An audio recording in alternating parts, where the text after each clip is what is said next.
Just sit tight in the lobby, Mom. We'll come get you when the dinner part's done. That was what my son said to me. Not whispered, not with any shame on his face, just casually, the way you'd tell someone to wait while you finish a phone call. And I stood there in the lobby of the Harrington Grand Hotel, in my good navy dress, the one I'd bought 3 weeks earlier because he'd told me to wear something nice. And I watched the elevator doors close between us. I was 67 years old. I had worked 31 years as a registered nurse. I had raised that boy alone from the time he was 9. And on the night of the biggest celebration of his career, the launch of the company he'd built, the company I had quietly helped fund, I sat in a hotel lobby armchair and watched strangers walk past in formal wear while my son ate dinner 40 floors above me. I want to tell you how I got there, not just to that lobby, but to a place in my life where I had somehow made myself small enough to fit in a chair no one was supposed to sit in for long. His name is Daniel. He's 38 now. When he was little, he used to climb into my bed during thunderstorms. And I would tell him that the thunder was just the clouds bumping into each other. And he would say, "Are you sure, Mom?" And I would say, "I'm always sure." And he would believe me and fall back asleep. I think about that version of him more than I probably should. His father left when Daniel was 9. No warning, no real explanation. Just a note on the kitchen table in a half-empty closet. I won't say it didn't break something in me, because it did. But I got up the next morning and made Daniel's breakfast, and I got up the morning after that. And eventually getting up just became what I did. I picked up extra shifts at the hospital. I learned to fix a leaky faucet from a YouTube video. I became both parents, which really just meant I became a person who was always tired but never let it show. Daniel was smart. That was never in question. He got good grades without much effort, and the effort he did put in was always directed at the right things. Science fairs, debate team, the kind of activities that look good on applications. I was proud of him constantly, the way you're proud of something you poured yourself into, which I suppose is exactly what he was. He got into a good university 3 states away. I remember the night the acceptance letter came. He called me from his bedroom, even though I was just down the hall. And when I opened his door, he was standing on his bed, holding the letter above his head like it was a trophy. I cried. He pretended not to notice, which was very Daniel. I paid for most of it. I had savings, and I had taken out a small loan against the house, and I told myself it was an investment. In him, in his future, in the life I wanted for him. I didn't think of it as sacrifice at the time. I thought of it as just what you do. He graduated and moved to Seattle, got a job at a tech startup, then another, then started talking about doing something on his own. I listened to every plan, every pivot, every late-night phone call where he'd walk me through ideas I barely understood. I always said the same thing. That sounds like you, Daniel. That sounds like exactly what you should be doing. When he asked me for money the first time, I said yes. $40,000 from my retirement account. He paid it back within 2 years. With interest. He insisted on the interest, which I thought was a good sign. The second time he asked, it was $60,000. I said yes again. The third time, he didn't ask so much as tell me what he needed and what it would mean for the company's growth. And I said yes then too, because by that point, I had learned that saying yes to Daniel was one of the reliable good feelings in my life. What I didn't see, or maybe didn't want to see, was when things started to shift. It happened gradually, the way those things always do. The phone calls got shorter. He'd mention events after they'd already happened. I'd ask about coming to visit, and he'd say it was a busy season, maybe next quarter. I flew out once without telling him, just showed up at his apartment with a bag of groceries, and he opened the door with a look on his face that wasn't quite happiness. He hugged me and said it was great to see me. But there was a woman standing behind him in the kitchen. Her name was Vanessa, and she looked at me the way people look at things they weren't expecting to deal with. Vanessa. I should tell you about Vanessa. She was 32, and she worked in finance, and she had the kind of confidence that fills a room before you do. She wasn't unkind to me, exactly. She was always polite, always composed, but there was a coolness to it, a precision.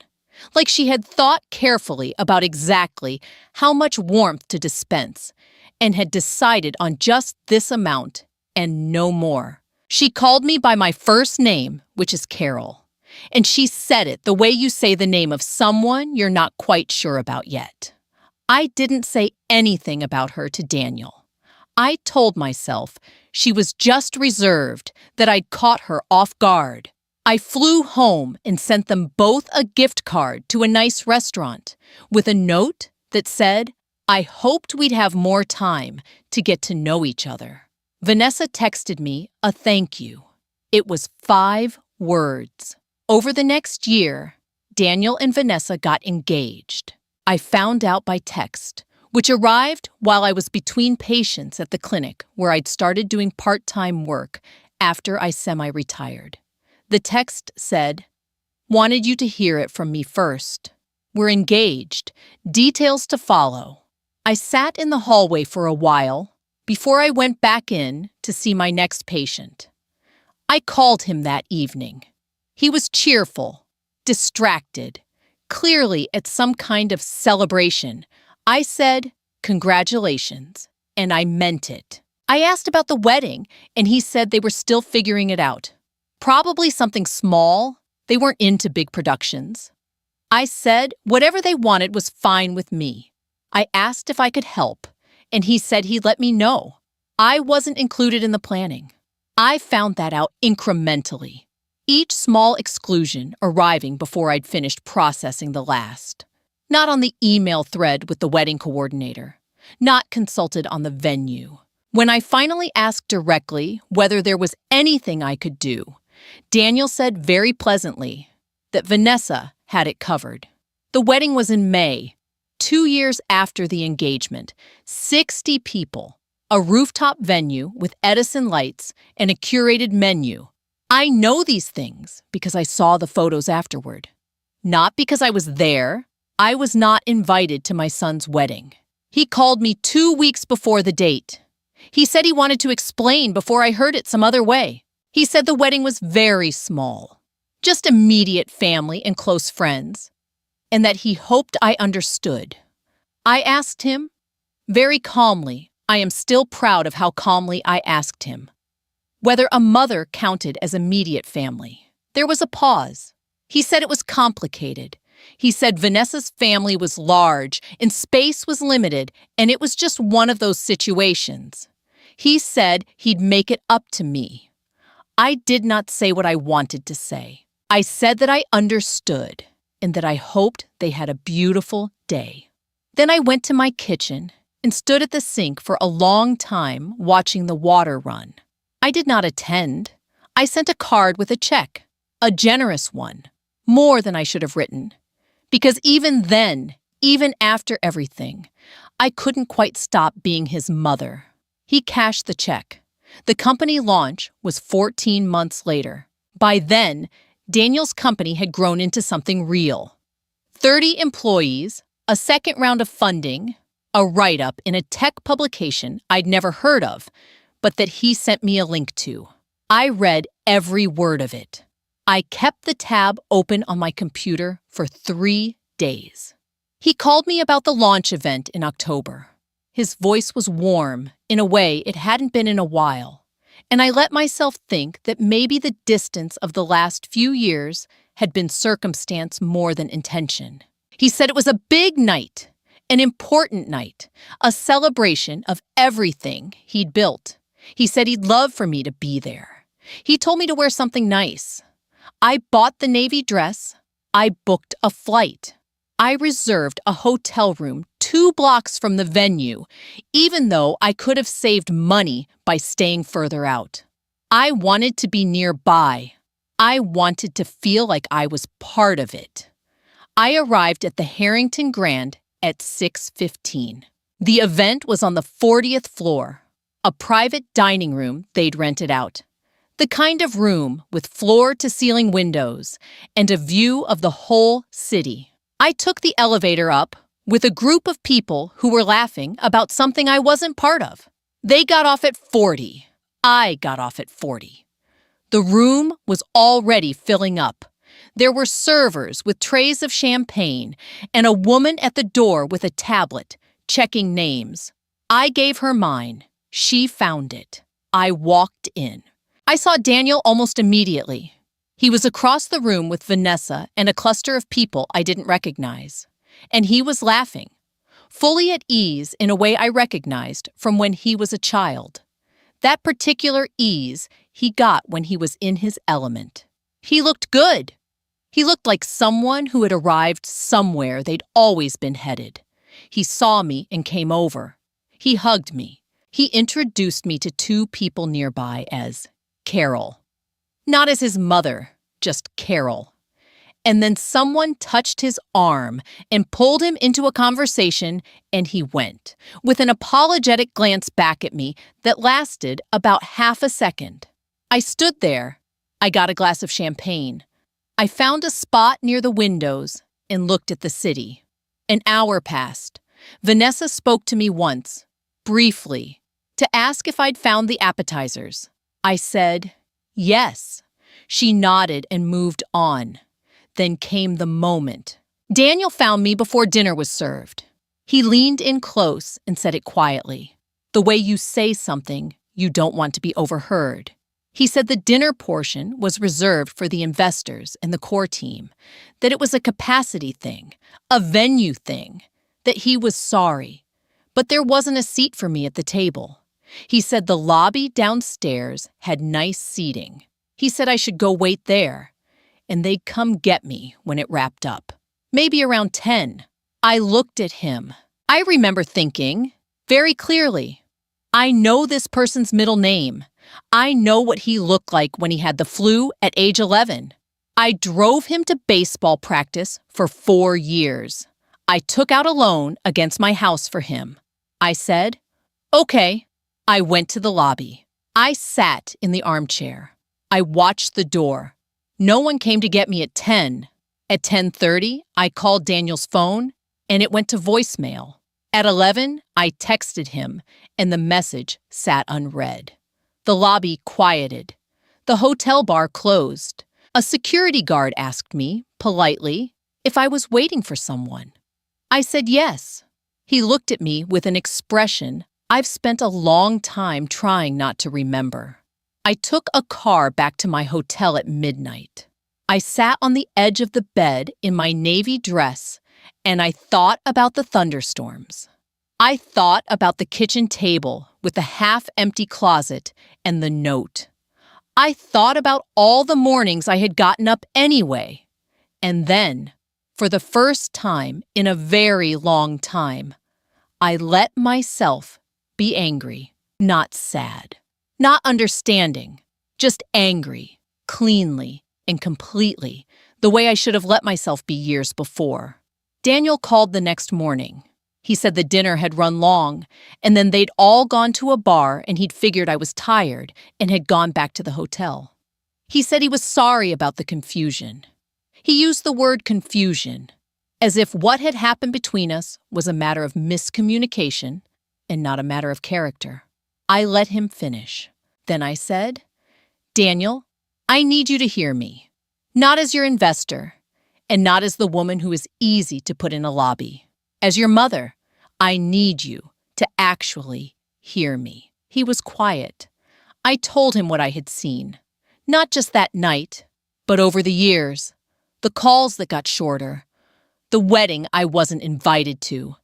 The way he said my name to strangers without any word before it. I told him that I had loved him in the way that costs you things, and that for a long time I had thought that was just what love was, that it was supposed to cost you, that the expense was the proof. I told him I didn't believe that anymore. I told him I was changing my financial arrangements, that the support I'd been providing, the occasional transfers, the loans that had quietly become gifts, was ending, not as punishment. I was very clear that it wasn't punishment. It was just that I was 67 years old, and I was going to stop spending what was left of my life making myself convenient for someone who couldn't find me a seat at his table. He didn't say much. He said he understood, which I don't think was true. But it wasn't the point anymore. I flew home. I changed the beneficiary designations I'd been meaning to update for a decade. I scheduled lunch with a friend I'd been putting off for months. I bought a plant, a big leafy one, for the corner of my living room that had always looked empty. He called 3 more times over the following month. The calls got longer and a little softer. He asked once if we could talk about things. I said yes, when he was ready to talk honestly. I'm still waiting on his version of honestly. What I want you to know, and I'm talking to you specifically, if you have spent any part of your life making yourself smaller to fit into spaces that should have been yours to begin with, is that the lobby was not the worst part. The worst part was that I said okay, that I picked up my purse and I rode the elevator down and I sat in the chair and I waited because some part of me still believed that if I were just patient enough, just accommodating enough, just quiet enough, eventually I would be let in. I was wrong about that.